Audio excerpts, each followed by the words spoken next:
Ito hong si Sara Diskaya dadalhin ng National Bureau of Investigation dyan sa Digos City sa oras na lumabas at maisyuhan na ng arrest warrant. Yan at iba pang mga balita. Tinutukan ni Bombo Grant Hilario. Inihayag ng National Bureau of Investigation na nasa kustodiya pa rin nila ang kontratistang si Sara Diskaya. Ito'y kasunod ng voluntaryong sumuko sa kawanihan upang mapatiyak ang kanyang kaligtasan kasabay ng pagkakasangkot sa manumalyang flood control projects. Ayon mismo kay Bureau of Investigation Acting Director Angelito Magno, sa kasalukuyan ay nananatili sa kanilang pangangalaga ang naturang kontratista. Magugunit ang voluntaryong isinuko ni Diskaya ang kanyang sarili sa kustodiya ng kawanihan noong nakarang linggo, ika-9 ng Disyembre. Ito'y kahit pa wala pang nailalabas na warrant of arrest mula sa korte laban sa kanya kung saan siya'y sinampahan ng mga kaso. Habang ayon pa kay Bureau of Investigation Acting Director Magno, maaari namang lumabas si Diskaya mula sa kanilang kustodiya. Paliwanag niya, illegal na i-hold o hindi nila ito pahintulutan sapagkat wala pa namang arrest warrant laban sa kanya. Sa NBI ngayon, no, nandun pa rin siya because she submitted herself to the President of the NBI voluntarily while pending the issuance of the warrant of arrest. Wala pa naman ganun, no? But of course, since wala pang warrant of arrest, we cannot legally hold her doon sa ano.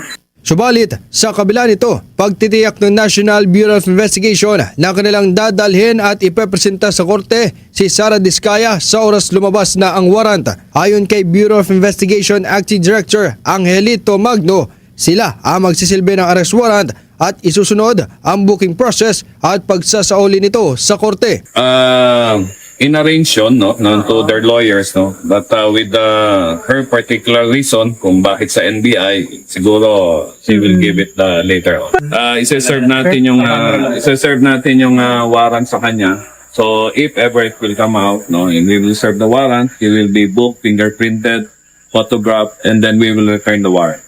Ani pa niya, ang pagpresenta ng kawanihan kay Diskaya sa korte ay upang malaman rin kung saan ito dadalhin kulungan habang dinidinig ang kaso sa pamamagitan ng commitment order na ilalabas. Ngunit dahil wala pang arrest warrant, ayon sa opisyal ay maaari pa rin itong manatili sa kustodiya ng kawanihan.